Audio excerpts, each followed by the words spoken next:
Hi everyone, welcome back and today we are going to discuss about the pecking order theory. Pecking order theory क्या होता है? Packing order theory के बारे में line by line हम पढ़ेंगे और मैं आपको समझाऊंगा कि एग्जैक्टली उसका मीनिंग क्या होता है इंस्टीट्यूट के हिसाब से। बट ये सब शुरू करने के पहले मैं आपको एक ब्रीफ आइडिया दे देता हूँ पैकिंग ऑर्डर थ्योरी का।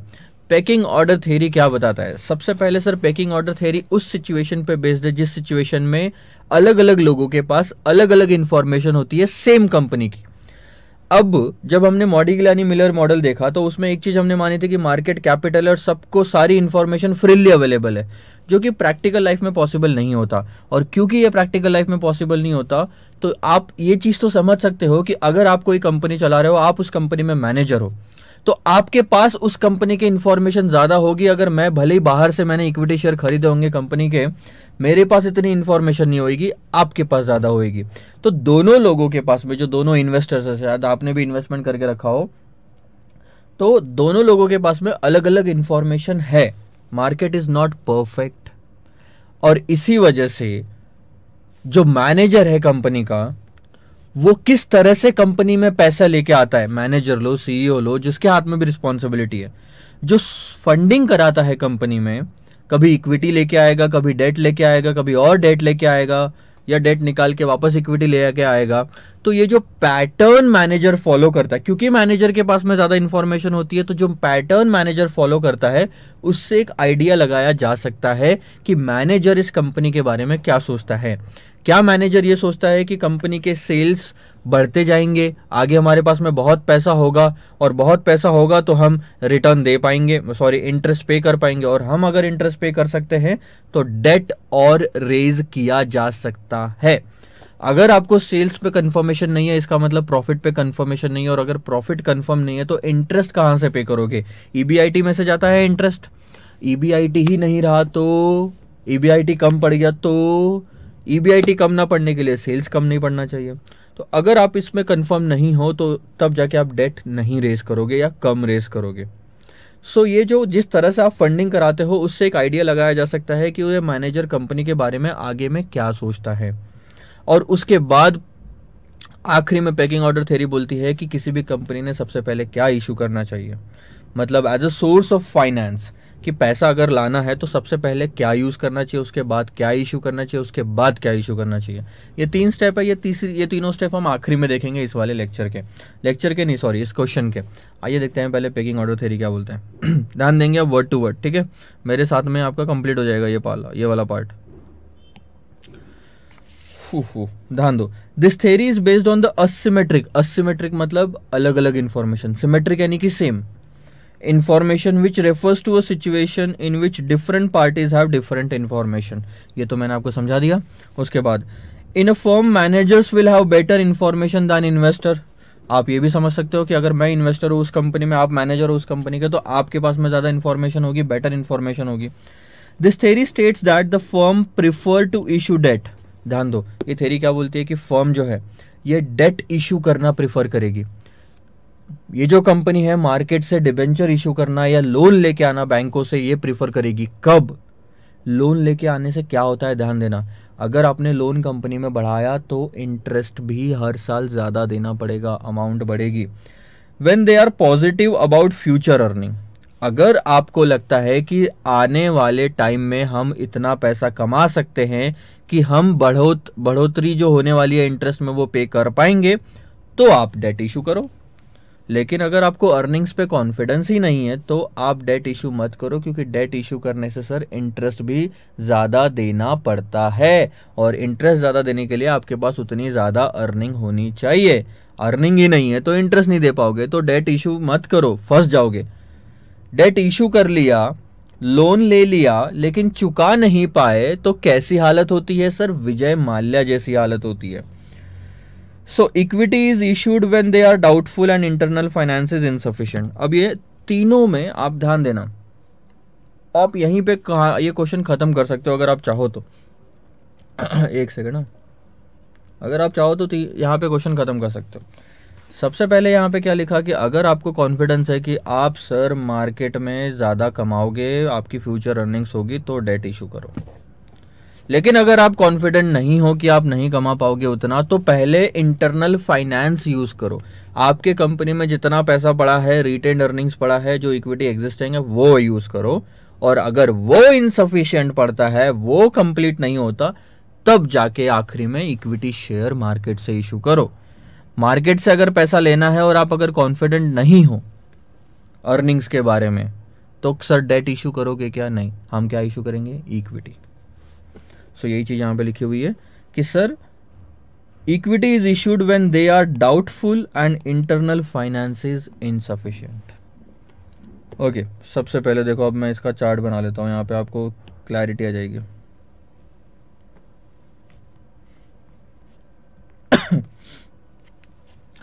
आप फ्यूचर अर्निंग्स की बात करो पहले। फ्यूचर अर्निंग में आप अगर कॉन्फिडेंट हो या आप कॉन्फिडेंट नहीं हो, अगर आप कॉन्फिडेंट हो तो डेट इशू करो, कोई दिक्कत नहीं है। इंटरेस्ट बढ़ेगा लेकिन अर्निंग भी बढ़ रही है या स्टेबल है। अगर आप कॉन्फिडेंट नहीं हो तो सबसे पहले आप इंटरनल फाइनेंस यूज करोगे। और अगर ये इंटरनल फाइनेंस आपके इनसफिशिएंट हुए, मतलब बराबर नहीं हुए, तब जाके आप नया इक्विटी रेज करोगे। एक सेकंड होल्ड करना।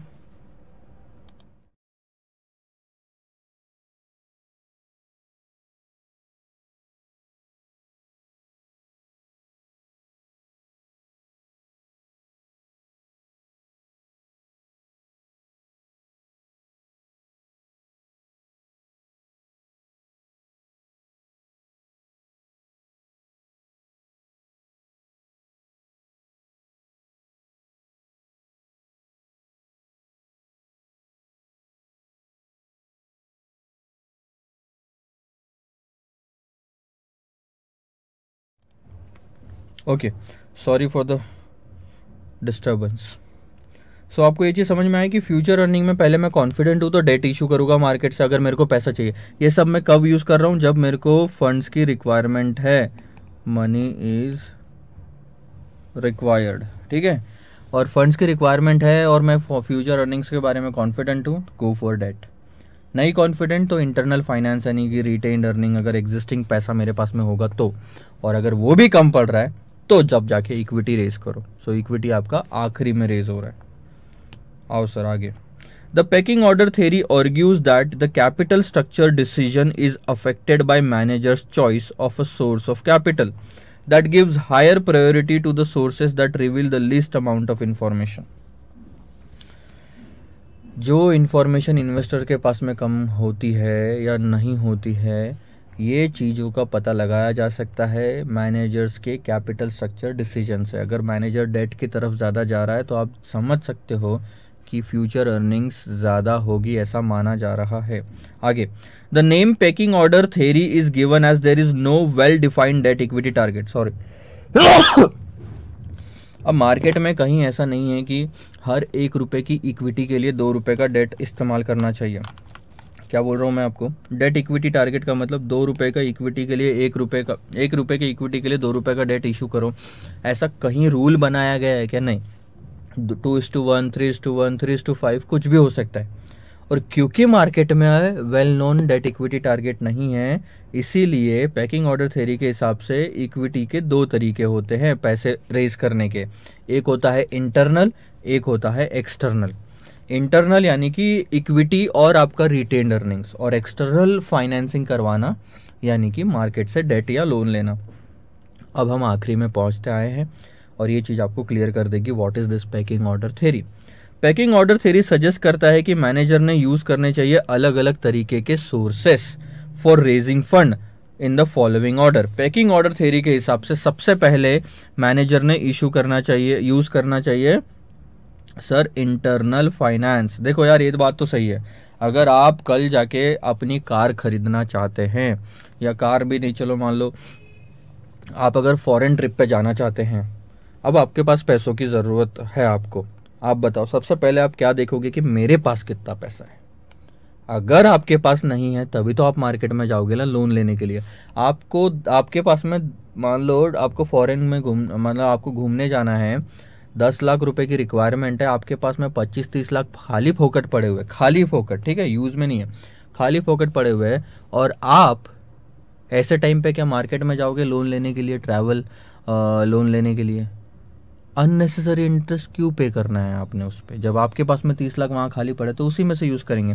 वैसे ही कंपनी के लिए एप्लीकेबल है कि अगर हमारे पास में पड़ा है तो हम इंटरनल फाइनेंस यूज़ करेंगे, और अगर in the absence of internal finance they can use secure debt. अब इसके बाद में आप डेट यूज़ करो। डेट आपका सिक्योर्ड हो सकता है, अनसिक्योर्ड हो सकता है, हाइब्रिड हो सकता है, 3 तरह के होते हैं। अब सिक्योर्ड, अनसिक्योर्ड और हाइब्रिड क्या होता है? सिक्योर डेट का मतलब है जब भी आप लोन लेके आओगे तो आपको उसके बदले में कुछ गिरवी रखना पड़ेगा, या किसी के बदले, जैसे आपके घर के बदले आपने लोन ले लिया, आपको घूमने जाना है, अब आपको लोन चाहिए लेकिन लोन के लिए आपको कुछ गारंटी देनी पड़ेगी, तो आपने घर को उसके लिए गिरवी रख दिया, घर को रख दिया यानी कि घर के papers basically. So that is called a secured loan. तो बैंक के एंगल से देखो कि हम जो लोन दे रहे हैं ये सिक्योर्ड है, क्योंकि अगर इसने लोन नहीं दिया तो हम घर जब्त कर लेंगे। अनसिक्योर्ड लोन क्या होता है? सर अनसिक्योर्ड लोन मतलब बिना किसी गारंटी, बिना किसी आप प्लेज के आप उनको लोन दे देते हो। मैं अगर आपको 1000 रुपये देता हूँ कल जाके एज अ लोन देता हूँ, और मैं बोलता हूँ चलो ठीक है यार 4 महीने बाद लौटा देना, बस इतना बोल दिया मैंने, इंटरेस्ट लेने वाला हूँ 10%, और मैंने कुछ नहीं बोला, इसका मतलब ये अनसिक्योर्ड लोन है, क्योंकि मैंने इस लोन के बदले में कुछ गिरवी नहीं रखवाया आपसे, कुछ चीज़ें मैंने गारंटी नहीं ली, दैट इज़ अनसिक्योर्ड। अब ये सेफ नहीं है। अगर आपने यहाँ पे मुझे पेमेंट नहीं किया, अगर आपने मुझे यहाँ पे पेमेंट नहीं किया तो नुकसान कौन बेयर करेगा सर? मैं। Hybrid loan is a mix loan. Hybrid loan क्या होता है? मिक्स लोन होता है। मतलब हाइब्रिड लोन में क्या होता है, जैसे अब ये हम रियल लाइफ में यूज़ नहीं करते नॉर्मली, ये कंपनीज में यूज़ होता है। हाइब्रिड लोन में आपका जो लोन होता है वो किसी सिक्योरिटी पे बेस्ड होता है, जैसे इक्विटी शेयर आपने खरीद के रखे, अब उस इक्विटी शेयर को आप गिरवी रख दो, अब उस इक्विटी शेयर की प्राइस ना ऊपर नीचे बदलती रहती है कंटिन्यूअसली, उसके बेसिस पे आप अगर लोन ले रहे हो, सो लोन की भी गारंटी या वैल्यू जो है ऊपर नीचे होती रहेगी। मतलब लोन की तो अमाउंट उतनी है जो देनी है आपको, लेकिन उस पर सिक्योरिटी बदलती रहेगी क्योंकि इक्विटी की प्राइसेस बदल रही है। ओके, सो फाइनली ब्रीफली, अच्छा, मैनेजर्स में issue new equity share as a last option. तो 3 चीजें आपने समझी। सबसे पहले आप इंटरनल फाइनेंसिंग यूज करोगे सर, उसके बाद आप डेट इशू करोगे, और उसके बाद अगर आपने को इंटरनल फाइनेंसिंग कम पड़ी तो डेट, और डेट भी अगर आपको नहीं पड़ रहा है तो इक्विटी। मतलब इंटरनल फाइनेंसिंग के बाद में आप बोलते हो कि मैं कॉन्फिडेंट नहीं हूं तो इक्विटी, मैं कॉन्फिडेंट हूं तो डेट, और उसके बाद इक्विटी। सो 3 ऑर्डर याद रखेंगे, इंटरनल फाइनेंसिंग, डेट और इक्विटी। इसी ऑर्डर में पैकिंग ऑर्डर थ्योरी बोलता है कि आपको लोन इशू करना है, मार्केट से पैसा उठाना है, ठीक है। सो ये चीज़ आप थोड़ा समझ लेंगे। इतनी सी चीज़ थी, आई होप आपको समझ में आई हो यहाँ पे, ठीक है ना सर। आगे बढ़ते हैं, ध्यान दो। Mention the different sources from which a firm can choose to raise fund. अलग अलग तरीके बताओ, सोर्सेस बताओ जहां से पैसा रेज किया जा सकता है। सर ये क्वेश्चन बहुत आसान है, आप इसका आंसर कर सकते हैं। कौन कौन से तरीकों से सर पैसा रेज किया जा सकता है? सबसे पहले इक्विटी से रेज कर सकते हो, फिर प्रेफरेंस शेयर है आपके पास, फिर आपके पास में डेट है यानी डिबेंचर बोल लो, लोन है आपके पास में, ठीक है। ये सारे तरीके जहां से आप पैसा मार्केट से उठा सकते हो, रेज कर सकते हो। अब आपको अगर मैं बोलूंगा तो आप इतना ही आंसर दोगे, लेकिन आंसर सिर्फ इतना नहीं होता। अगर आपको 500 करोड़ की जरूरत है तो 500 यहां से, 500 यहां से, या 500 यहां से, या यहां से भी उठा सकते हो। लेकिन एक ऑप्शन ये भी है सर, आप इक्विटी एंड डेट का कॉम्बिनेशन उठाओ 50-50% का, तो 250 करोड़ उठाओगे। आपके पास में इक्विटी एंड प्रेफरेंस का भी कॉम्बिनेशन है, कुछ भी हो सकता है 40 और 60 का, तो अकॉर्डिंगली आप 200 और 300 उठाओगे। आपके पास में डेट एंड प्रेफरेंस का भी कॉम्बिनेशन है, कुछ भी ले लो, 30:70 ले लो तो ये 150, और यहाँ पे आप उठाओगे 350, 350। सो ये भी हमारा पार्ट बनता है, यहाँ से भी पैसा रेज किया जा सकता है, अलग अलग तरीके हैं, ठीक है। सो ध्यान देना आप, exclusively use the debt, exclusively use the equity capital, exclusively use the preference share capital, debt में ही लोन आ गया। उसके बाद में अब कॉम्बिनेशन यूज करना है डेट इक्विटी का, अब कॉम्बिनेशन यूज करना है डेट इक्विटी और प्रेफरेंस का, तीनों का कॉम्बिनेशन यूज करो। रोक कौन रहा है आपको? 100 करोड़ इक्विटी से लाओ, 200 करोड़ डेट से लाओ, 200 करोड़ प्रेफरेंस से लाओ। यानी मैंने आपको तरीके बता दिए सर, ये तो बहुत ही बढ़िया तरीका हो सकता है कि कॉम्बिनेशन आप यूज कर सकते हो डेट और प्रेफरेंस का, डेट इक्विटी प्रेफरेंस का, या डेट और लोन का, या प्रेफरेंस का। इतने सारे तरीके जहां से पैसा रेज किया जा सकता है। आई बात समझ में? अब इसी को कंटिन्यू करेंगे अगले वाले क्वेश्चन में, ध्यान देना। While choosing a suitable financing pattern, अच्छा अब मैं आपको बताता हूँ एक चीज, ध्यान देना। ये जो मैंने आखिरी में डिसाइड किया ना कि 50-50 हो, 40-60 हो, 30-70 हो, या आप ले लो इक्विटी प्रेफरेंस डेट 30-20 और 50 हो, ये परसेंटेज डिसाइड करने का मतलब ही होता है कैपिटल स्ट्रक्चर डिसाइड करना। कैपिटल स्ट्रक्चर मेरे कंपनी का क्या होना चाहिए, यानी कि इक्विटी 30, डेट 20, प्रेफरेंस 50, ये डिसाइड करना, यानी कि कैपिटल स्ट्रक्चर डिसाइड करना। सो ध्यान देंगे, the choice of combination of these sources, जो आप चॉइस करेंगे, जो भी कॉम्बिनेशन की चॉइस करेंगे इन सोर्सेस की, is called as the capital structure mix. आई बात ये समझ में? आगे बढ़े, ध्यान दो। While choosing a suitable financing pattern, ध्यान देंगे, एक कोई भी सुटेबल फाइनेंसिंग पैटर्न जब हम चूज कर रहे होंगे, certain fundamental principle should be kept in mind to design the capital structure. Mention and briefly explain those fundamental principle. अब देखो ध्यान देना, यहां से धीरे धीरे हमारा प्रैक्टिकल पार्ट शुरू होगा। मैं क्वेश्चंस अभी नहीं लूंगा, लेकिन क्वेश्चंस को सॉल्व करने वाली सारी इंफॉर्मेशन अब इन क्वेश्चन से, थ्योरी वाले क्वेश्चन से सॉल्व होगी। सो ध्यान दो। एक सेकंड,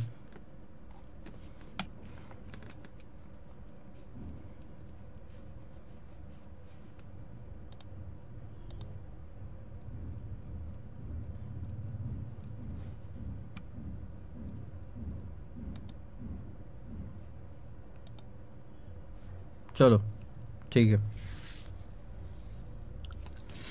ध्यान दो। जिस तरीके से भी आप फाइनेंसिंग पैटर्न आपका होगा, उस फाइनेंसिंग पैटर्न को फॉलो करने के लिए, उस तरीके से मार्केट से पैसा उठाने के लिए कुछ प्रिंसिपल या रूल्स है जो आपको ध्यान में रखने हैं। ऐसा नहीं कि मन में आया डेट इशू कर लिया 80% का, बाकी 20%, मन में आया डेट इशू कर लिया 20%, इक्विटी 80% ना। पैटर्न प्रॉपर होना चाहिए, और प्रॉपर पैटर्न होना चाहिए इसका मतलब कंपनी को कॉस्ट कम से कम, बेनिफिट ज़्यादा से ज़्यादा हो, इस तरीके का पैटर्न हो। ज़रूरत पड़ने पे पूरा पैसा इक्विटी से भी लाया जा सकता है अगर पैटर्न के रूल्स वैसे बोलते हैं तो ये रूल्स क्या है, ये प्रिंसिपल्स क्या है जो हमने सर क्वेश्चन को सॉल्व करते समय ध्यान में रखना चाहिए। अब ये चीज़ आप यहाँ पे नोट कर लेना। अगर ये चीज़ आपको नहीं पढ़ी, आपने ये लेक्चर मिस कर दिया, डायरेक्ट क्वेश्चन पहले सॉल्व कर लिए होंगे, तो आप उतना अच्छे से, आप शायद सॉल्व भी कर लोगे लेकिन वो एंगल से नहीं सोच पाओगे वहां पे, और ये शायद एग्जाम में तकलीफ देगा। सबसे पहले प्रिंसिपल क्या है, ध्यान देना। सबसे पहला principle, financial leverage of trading on equity.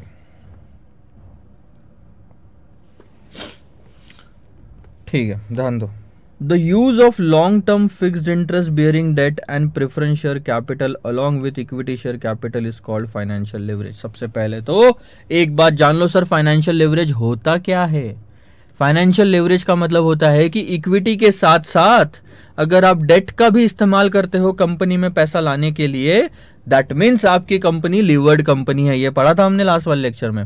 Levered company है मतलब फाइनेंशियल लिवरेज है। अब फाइनेंशियल लिवरेज बढ़ते जाने का मतलब यह होता है कि इक्विटी के अगेंस्ट आप कंपनी में डेट बढ़ाते जा रहे हो, डेट बढ़ाते जा रहे हो, डेट बढ़ाते जा रहे हो। डेट जो पोर्शन है, जो बाहर से आप लोन लेके आते हो, उसको बोलते हैं लेवरेज। ये बढ़ना यानी कि बाहर का पैसा कंपनी में बढ़ता जा रहा है।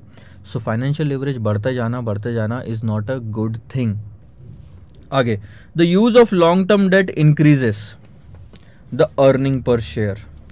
मार्केट्स में अगर आप इक्विटी के बदले अगर डेट रेज करते जाओगे, आपके पास में इक्विटी था 100 करोड़, डेट था 100 करोड़।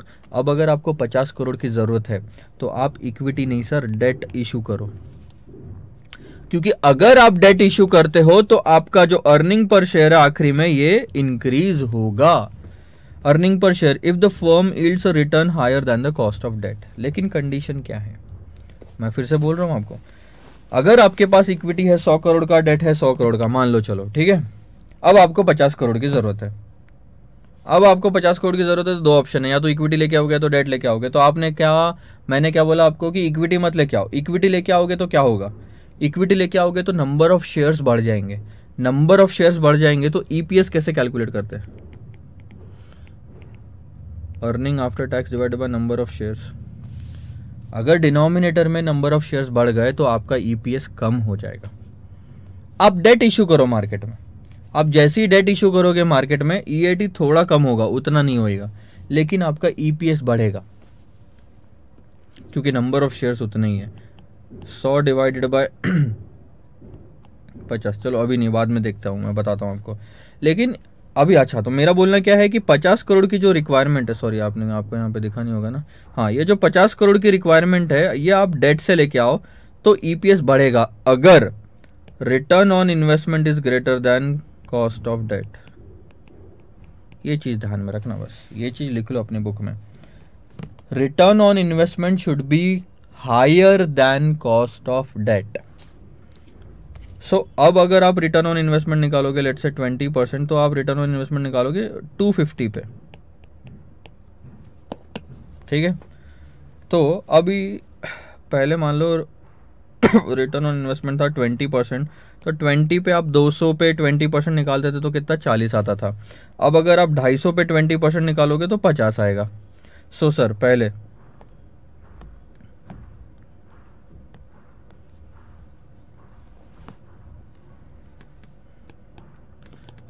200 का था, अभी 250 हो गया, इस पे 20%, 20%, 40, 50, ठीक है। अब आपने अगर ध्यान दिया होगा तो 50 का आपने डेट लाया है मार्केट में, डेट लाया है और डेट का इंटरेस्ट रेट ले लो 15%। अब अगर आप डेट का इंटरेस्ट रेट लोगे 15, चलो समझने के लिए 10 ले लेते हैं। कंडीशन क्या है कि ROI should be greater than cost of debt, और आरओआई है आपका यहाँ पे 20% which is greater than cost of debt. 10% taxes छोड़ दो फिलहाल। सो अब आप 10% किस पे लगाओगे सर, 50 जो एक्स्ट्रा है उस पे लगना चाहिए ना। अच्छा, इस केस में अगर आप 10% लगाते तो 100 पे लगाते, क्योंकि यहाँ पे 100 ही डेट था पहला वाला जो केस है, तो 100 पे 10% लगाते, 10 माइनस होता 30 आ गया। लेकिन अब अगर आप लगाओगे तो 150 पे 10% लगाओगे, क्योंकि अब आपके पास दूसरे वाले केस में 100 प्लस 50 का डेट है और कॉस्ट ऑफ डेट है 10%, तो 150 पे 10% 15, आपका प्रॉफिट है 35 का। देख लो प्रॉफिट कहाँ बढ़ा। नंबर ऑफ इक्विटी शेयर दोनों में सेम है। लेट से नंबर ऑफ इक्विटी शेयर थे आपका 2 करोड़, टैक्सेस माइनस करना है तो वो भी कर लो, मेरे को कोई दिक्कत नहीं। 50% टैक्स माइनस कर लो 15, तो बचा कितना 15। यहाँ पे भी 50% माइनस करोगे तो 17.5 बचता है। अब आप अगर डिवाइड करोगे तो आपको दिख रहा है ईएटी इस केस में ज़्यादा है, तो नंबर ऑफ शेयर तो सेम है, इसको 2 करोड़ से डिवाइड करो, इसको 2 करोड़ से डिवाइड करो, बोलो ईपीएस कहाँ पे ज़्यादा आएगा सर, यहाँ पे ईपीएस ज़्यादा आएगा, ये वाले केस में ईपीएस ज़्यादा आएगा। यही तो क्वेश्चन बोल रहे हैं कि अगर आप डेट बढ़ाते हो 50 करोड़ का तो आपका ईपीएस बढ़ेगा अगर ROI greater than cost of debt है। तो हमारे केस में 20% वॉज ग्रेटर देन 10%। हाँ, अगर कॉस्ट ऑफ डेट आरओआई से बढ़ी रही तो फिर आपका ईपीएस कम होता जाएगा, क्योंकि जितना कमाया नहीं उससे ज़्यादा इंटरेस्ट दे दिया, ये मतलब निकलेगा उससे। ठीक है सर, फिलहाल के लिए तो सिर्फ इतना ही, आगे बढ़ते हैं। So this is all about the financial leverage of trading on equity. अब ध्यान दो, the earning per share also increases with the use of preference share capital और डेट ही क्यों, प्रेफरेंस शेयर कैपिटल और बढ़ाओ, weight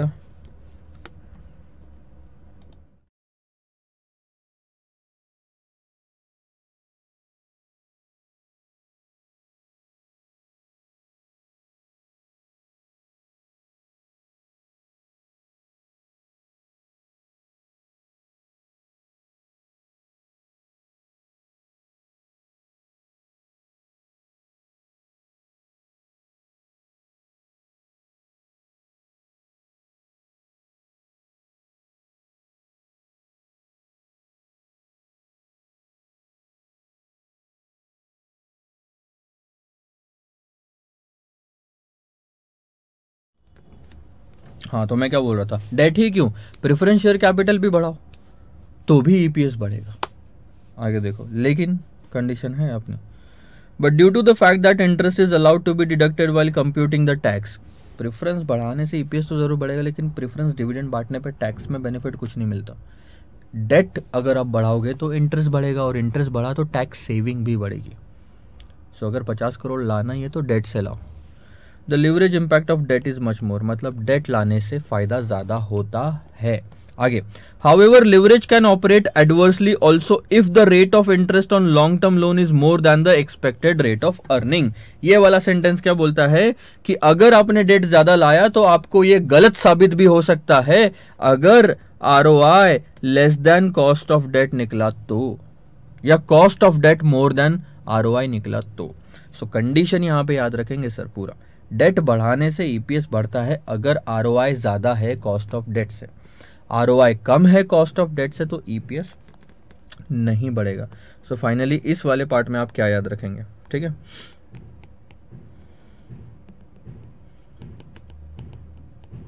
increase in debt will increase EPS if ROI is greater than cost of debt, will decrease EPS if ROI is less than cost of debt। खत्म कहानी। इतने से में पूरा का पूरा पैराग्राफ खत्म हो जाता है, तो ये वहां पे लिख लेना, ठीक है। आगे बढ़े, ध्यान दो, बहुत सारी चीजें सर, ये सारी चीजें प्रैक्टिकल क्वेश्चन में नहीं होती हमारे क्लासेस में, और यही चीजें नहीं होती तो हमारा उस डायरेक्शन में सोचना नहीं हो पाता। दूसरा, growth and stability of sales, बहुत है सर इसमें, अभी ध्यान दो, अभी आप मजा आएगा। Growth and stability of sales, sales की तरफ ध्यान दो। अगर सेल्स कंटिन्यूअसली ग्रो होते जाएंगे, कंटिन्यूअसली या तो स्टेबल रहेंगे या तो ग्रो होते जाएंगे, यानी कि आज मैं कॉन्फिडेंट हूं कि अगर मैं 50 करोड़ कमा रहा हूं तो ये 50 करोड़ का सेल कंटिन्यू रहेगा या बढ़ते जाएगा। इससे दो चीजें होगी, अगर कंटिन्यू रहा तो प्रॉफिट भी अगर मान लो 10 करोड़ का हो रहा है, 50 करोड़ के रेवेन्यू पे 10 करोड़ का प्रॉफिट हो रहा है, सेल कंटिन्यू रहा 50 करोड़ का तो मैं ये तो मान के चल सकता हूं मेरा प्रॉफिट भी कंटिन्यू रहेगा 10 करोड़ का। सेल्स बढ़ता गया तो मेरा यहां पे प्रॉफिट भी बढ़ता जाएगा, इतना तो मानते हो आपको, ठीक है। ध्यान दो, इन दोनों केस में आपको कॉन्फिडेंस है प्रॉफिट पे, और अगर ऐसी सिचुएशन आती है तो आप और डेट रेज कर सकते हो, और डेट रेज कर सकते हो। क्यों? डेट रेज करने से इंटरेस्ट बढ़ेगा और आप श्योर हो कि मेरे पास इतना प्रॉफिट तो है या प्रॉफिट बढ़ता जाएगा, तो मैं बढ़ा हुआ इंटरेस्ट बियर कर सकता हूं। सो इस पूरे सेंटेंस में मैं पढ़ नहीं रहा हूं, आप ये पढ़ लेना, मैं क्या है मतलब ये बता देता हूं, ठीक है।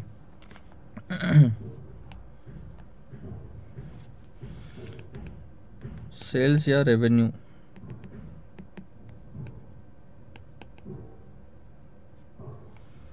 अगर स्टेबल रहा या ग्रो हुआ, इसका मतलब प्रॉफिट भी स्टेबल रहेगा या ग्रो होगा। इसका मतलब आप और डेट मार्केट में रेज कर सकते हैं।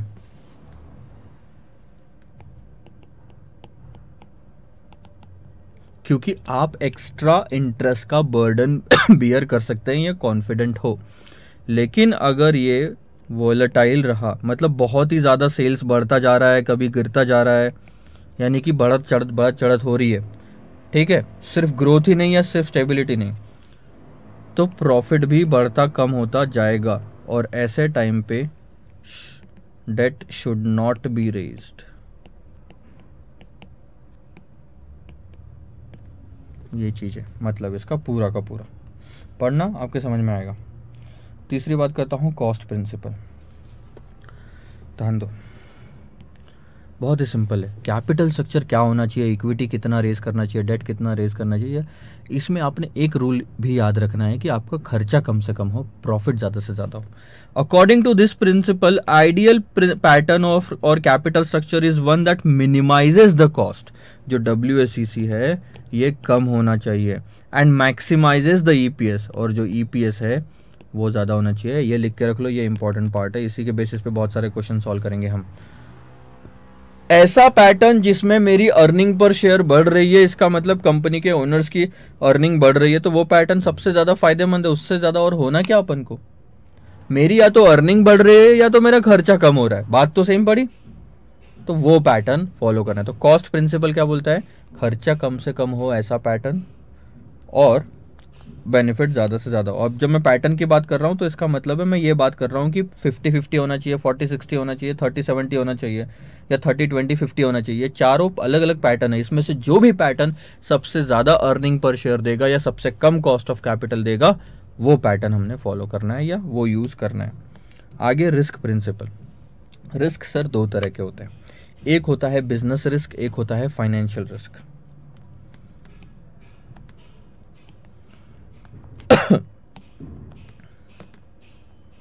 ये आपने रेवेन्यू कमाया, इसके बाद यहाँ पे एक्सपेंसेस आएंगे ना कंपनी के, इसके बाद आता है EBIT, इसके बाद आता है इंटरेस्ट, इसके बाद आता है EBT, इसके बाद टैक्स। अब ध्यान दो, मैं दो चीज़ों की बात कर रहा हूँ। ये एक पार्ट है, ये इतना पार्ट ले लो एक, या फिर आपको समझाने के लिए सिंपल बताता हूँ, ये एक पार्ट है और ये एक पार्ट, ये दोनों खर्चे, और दोनों अगर बढ़ता है, बाकी सब चीज़ें सेम, तो कंपनी को नुकसान है ना। खर्चा बढ़ा तो नुकसान है कि नहीं है। ये जो एक्सपेंस है सर, ये बिजनेस से रिलेटेड एक्सपेंस है, इसको बोलते हैं बिजनेस रिस्क, और इसको आप अवॉइड नहीं कर सकते। अगर आप रॉ मटेरियल 100 रुपये पर केजी में खरीद रहे थे, अब वो 120 हो गया, तो आप क्या कर लोगे। मार्केट में हर जगह 120 है, तो खरीदना 120 में ही पड़ेगा, you can not avoid it. और ये जो इंटरेस्ट वाला खर्चा है, इसको बोलते हैं फाइनेंशियल रिस्क। जितना डेट बढ़ाते जाओगे इंटरेस्ट बढ़ता जाएगा, प्रॉफिट कम होता जाएगा। जितना डेट बढ़ाते जाओगे इंटरेस्ट बढ़ता जाएगा, फाइनेंशियल रिस्क भी बढ़ता जाएगा। ये दोनों रिस्क बराबर हो, एक ज्यादा एक कम ऐसा नहीं होना चाहिए। That is what is written. ये सब हम बाद में और देखेंगे जब लिवरेजेस की बारी आएगी। लिवरेजेस में यही सारी चीजें कवर्ड की हुई है, जो नेक्स्ट चैप्टर है आपका। नेक्स्ट आता है सर आपका कंट्रोल प्रिंसिपल। ध्यान रहे कि जितना ज्यादा डेट आप रेज करोगे, ठीक है, जितना ज्यादा डेट रेज करोगे कंपनी में, उतना आप कंपनी का कंट्रोल खोते जाओगे। अभी इक्विटी है 100 का और डेट है 100 का, तो आधा आधा है। कंट्रोल देखो 100% इक्विटी के पास में ही है। मैं वो कंट्रोल की बात नहीं कर रहा हूं जो आप लॉ में पढ़ते हैं। मैं बताता हूँ 100% कंट्रोल इक्विटी के बाद पास में रहने के बाद में भी कैसे डेट वाले आके सर पे बैठते। विजय माल्या के केस में यही हुआ, बहुत सारा लोन ले लिया और बाद में बैंक वालों ने ये प्रूव कर दिया कि इनके पास जो 10,000 करोड़ रुपया है, एग्जाम्पल के तौर पे बता रहा हूँ, उसमें से सर 8,000 तो हम बैंक वालों का है और इक्विटी वालों का सिर्फ 2,000 है, तो हमारा ज्यादा पैसा लगा हुआ है। कोर्ट में अर्जी डाली, कंपनी बंद पड़ गई। बहुत सारे कांड हुए। तो क्या हुआ, इक्विटी वालों के पास 100% कंट्रोल रह के भी। सो यही बता रहा हूँ, जितना ज़्यादा डेट आप इधर डालते जाओगे, +100 उतना ज़्यादा आपके हाथ से कंट्रोल निकलता जाएगा। लॉफुली नहीं, प्रैक्टिकली। क्योंकि कल जाके ये पॉइंट पे जाके अगर आप एक भी पेमेंट नहीं कर पाए, या आपने कंटिन्यूसली 3-4 प्रिंसिपल या रीपेमेंट करने में डिफॉल्ट किया, तो ये जो डेट वाले बैंक्स है जिन्होंने आपको लोन दिया, वो एक्टिव हो जाएंगे मार्केट में। और अगर वो एक्टिव हो गए मार्केट में, तो वो कोर्ट में आपकी कंपनी बंद कराने के पीछे पड़ जाएंगे। फिर क्या कर लोगे 100% कंट्रोल का। आई बात समझ में सर। Flexibility principal. फ्लेक्सिबिलिटी का मतलब है कि इस तरह से आप मार्केट में लोन उठाएं कि आप कहीं बंद ना जाए। ऐसे लोन कभी मत उठाओ कि 10 साल तक मैं आपको 10-20% इंटरेस्ट देता जाऊंगा 10 साल के पहले, और कुछ भी नहीं करेंगे हम। ऐसा नहीं। आप इस तरह से लोन उठाओ कि 10 साल तक आप 20% का इंटरेस्ट दोगे, लेकिन कहीं बीच में ज्यादा पैसा आया तो आप लोन को पूरा रीपे कर दोगे। तो हो सकता है चौथे साल में बहुत ज्यादा प्रॉफिट हुआ, पूरा रीपेमेंट कर दिया, 5वें साल से कोई लोन नहीं है सर पे। यह है फ्लेक्सिबिलिटी। ऐसा नहीं होना कि भैया आपका प्रॉफिट कितना भी हो, आपने 10 साल के लिए लोन लिया तो 10 साल तक चलाना ही पड़ेगा, ऐसा नहीं। So by flexibility it means the management chooses such a combination of sources of financing which it finds easier to adjust। ध्यान दो, इस तरह से चूज करो कि आगे जाके हम एडजस्ट कर सके। अगर हमको लगा कि लोन अब हम लोन की मैच्योरिटी डेट आने की है, लेकिन अब हम चुकता कर सकते हैं, तो हम लोन चुका देंगे और बैंक वाले ले भी लेंगे. Now chooses such a combination of sources of financing which it finds easier to adjust according to the changes in the needs of funds in future. While debt could be interchanged if the company is loaded. ध्यान दो, अगर 18% का आपने 10 साल का loan ले लिया, यहाँ पे एग्जांपल जो दिया उसके हिसाब से समझाता हूँ, तो आप हर साल कितना लोन पे इंटरेस्ट, 100 करोड़ के लोन पे 18% कितना होता है सर? हर साल कितना पे कर रहे हो? 18 करोड़ पे कर रहे हो.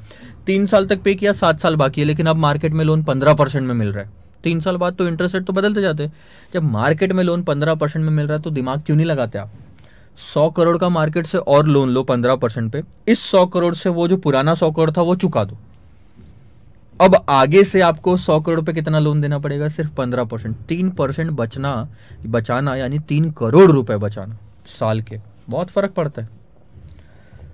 और अदर कंसिडरेशन में बाकी सारी चीजें आ जाएगी, मतलब और भी कुछ रहा तो ठीक है सर. आगे बढ़ते हैं, ध्यान दो. Briefly explain the key concepts of designing optimal structure.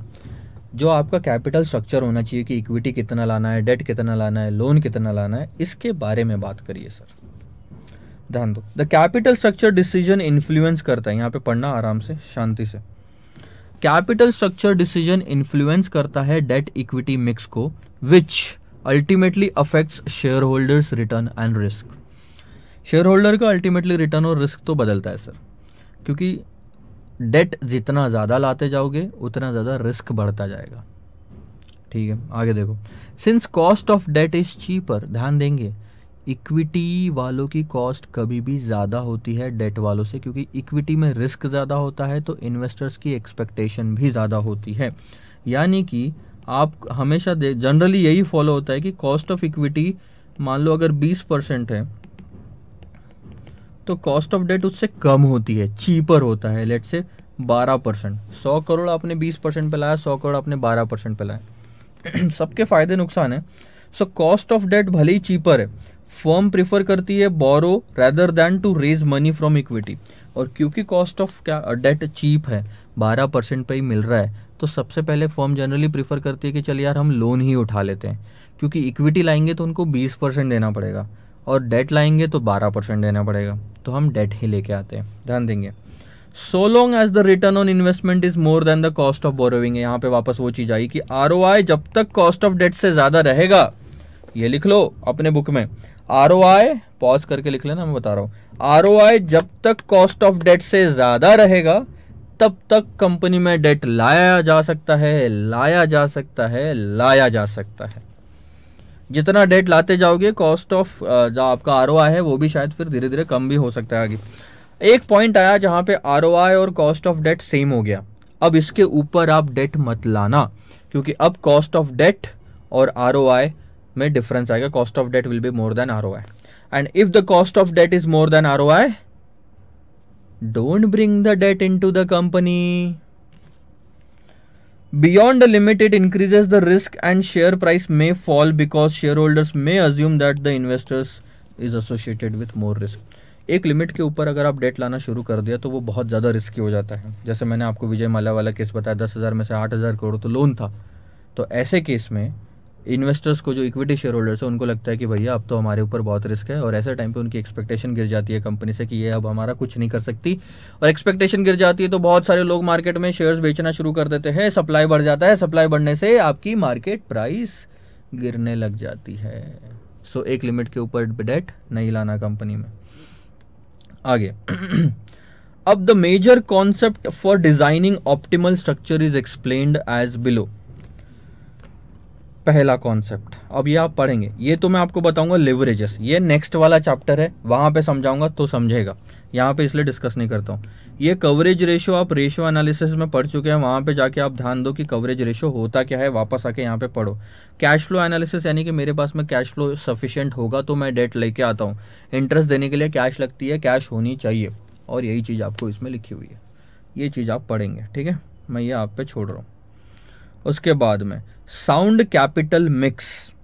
आपका कैपिटल स्ट्रक्चर बहुत ही बढ़िया है, ये कब पता चलेगा? आपका कैपिटल स्ट्रक्चर सर बहुत ही बढ़िया है, ये कब पता चलेगा? अभी होल्ड करो.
सॉरी, ध्यान दो अभी नेक्स्ट क्वेश्चन पे। अब आप ये बताओ कि साउंड कैपिटल मिक्स है, इसके एसेंशियल फीचर क्या है। मतलब अगर ये सारी चीज़ें इंक्लूडेड रही उस चीज़ में तो हम बोल सकते हैं कि हाँ सर ये कैपिटल स्ट्रक्चर आपका बहुत बढ़िया है। पहला, maximum possible use of leverage, जितना ज़्यादा हो सकता है डेट का इस्तेमाल करो। कब तक? जब तक ROI is greater than cost of debt, उसके ऊपर मत करना। Capital structure should be flexible, ये हमने अभी अभी देखा कि फ्लेक्सिबिलिटी होनी चाहिए। अवॉइड करो अनड्यू फाइनेंशियल और business risk with the increase of debt. Debt increase करने से अगर कोई रिस्क बढ़ रहा है, फाइनेंशियल रिस्क हो, बिजनेस रिस्क हो, तो वो अवॉइड करो, एक्स्ट्रा रिस्क नहीं होना। The use of debt should be within the capacity of the firm, ये ऑलरेडी पहले पॉइंट में कवर होता है। The firm should be in a position to meet its obligation in paying the loan and interest charges as and when due. बहुत ही simple है, date आप लाते जाओ, कोई दिक्कत नहीं है। जब तक आप उतना इंटरेस्ट हर साल पे कर पाओगे, ये कॉन्फिडेंट हो, तब तक आप डेट लाते जाओ। कैपेसिटी होनी चाहिए, बिना कैपेसिटी के आप डेट लाए जा रहे ऐसा मत करना। It should involve minimum possible risk of loss of control भी नहीं जाना चाहिए, ये भी हमने देखा। It must avoid undue restrictions in the agreement of debt, ये अनड्यू रिस्ट्रिक्शन का मतलब ही हो गया फ्लेक्सिबिलिटी। अब अगर ध्यान दोगे तो इंस्टीट्यूट ना ढंग से कवर नहीं कराती। ये फ्लेक्सिबल जो है इसका मतलब ही है कि अनड्यू रिस्ट्रिक्शन नहीं होना कि 10 साल तक आपको लोन लेके ही रखना पड़ेगा। हम 4 साल में चुका देंगे अगर हमारे पास में पैसा आ गया तो, और नहीं तो क्या। Capital structure should be conservative, यानी कि it should be composed of high grade securities and debt capacity of the company should never be exceeded. ये लास्ट वाला सेंटेंस तो ऊपर ऑलरेडी कवर हो गया। एक चीज समझो, इसके अंदर आप जितनी भी सिक्योरिटी रखते हो ये हाई ग्रेड सिक्योरिटीज होनी चाहिए। इसकी रेटिंग करवानी है मार्केट से आपने, क्योंकि अगर आप इसकी रेटिंग करवाते हो मार्केट से और मार्केट में इसको 5 स्टार या AA ऐसी रेटिंग मिलती है, सो ये अच्छी बात होती है और इससे आपको फ्यूचर में और लोन उठाने में मदद मिलती है। अगर आपकी लो ग्रेड सिक्योरिटी रही ना तो आगे लोन लेने में ही आपको दिक्कत जाएगी। कैपिटल स्ट्रक्चर आपका बहुत ही सिंपल होना चाहिए in the sense that it can be easily managed and also understood by the investor. जितना कॉम्प्लिकेटेड कैपिटल स्ट्रक्चर रखोगे उतना ही इन्वेस्टर समझेंगे कि हमको बनाया जा रहा है सर पागल।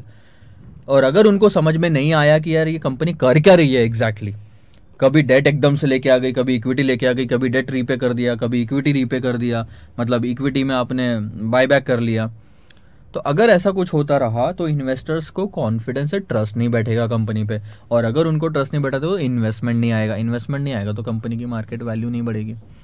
The debt should be use to the extent that it does not threaten the solvency of the firm. अब ये जो E नंबर का पॉइंट है ये I नंबर से मैच खाता है। कंट्रोल लूज नहीं करने का मतलब है कि सॉल्वेंसी नहीं जानी चाहिए कंपनी की। So same to same point है सर। ये वाला जो टॉपिक है वापस वही चीज़ है। देखो वापस बता रहा हूँ, briefly explain the meaning of optimal capital structure, also explain why it is important to select optimal capital structure. ये आप इजीली पढ़ के उसको खत्म कर सकते हो, मैं आप पे छोड़ रहा हूँ। अब बारी आती है सर ब्रीफली एक्सप्लेन होना चाहिए, यहाँ पे आप अपने बुक में भी कर लेंगे। Why EBIT EPS analysis is important while designing the optimal capital structure। ये जो लास्ट वाला आप क्वेश्चन पढ़ोगे उसमें पता चलेगा EBIT EPS एनालिसिस के बारे में। अब ये इंपॉर्टेंट क्यों होता है और ये समझ जाओगे तो क्वेश्चंस बहुत सारे सॉल्व कर पाओगे। फिलहाल के लिए मैं यहीं पे रुकता हूँ और नेक्स्ट वाले लेक्चर में हम इसको कंटिन्यू करेंगे और इसके साथ बहुत सारे लेक्चर लेंगे। काफ़ी टाइम हो गया, वैसे भी 46 मिनट्स हो चुके हैं, ठीक है। तो सर यहाँ तक की सारी चीज़ें लिख लो, समझ लो, एक बार खुद पढ़ो, आपको बहुत प्यार से समझ में आ जाएगा जो भी कुछ लिखा हुआ है। और आपका मैं गारंटी देता हूँ अभी तक आपने जितना भी पढ़ा कैपिटल स्ट्रक्चर में उतना नॉलेज आपके आगे बहुत ज़्यादा काम आने वाला है। सो फिलहाल के लिए सिर्फ इतना ही। होमवर्क करिए, मतलब जो आप पढ़ चुके हैं, एक बार का हमने ले चुके हैं वो पढ़ लो, आगे के 3-4 क्वेश्चन और पढ़ के रखो। जब मैं समझाऊंगा तो बहुत आसानी से आपको समझ में आएगा। Bye bye.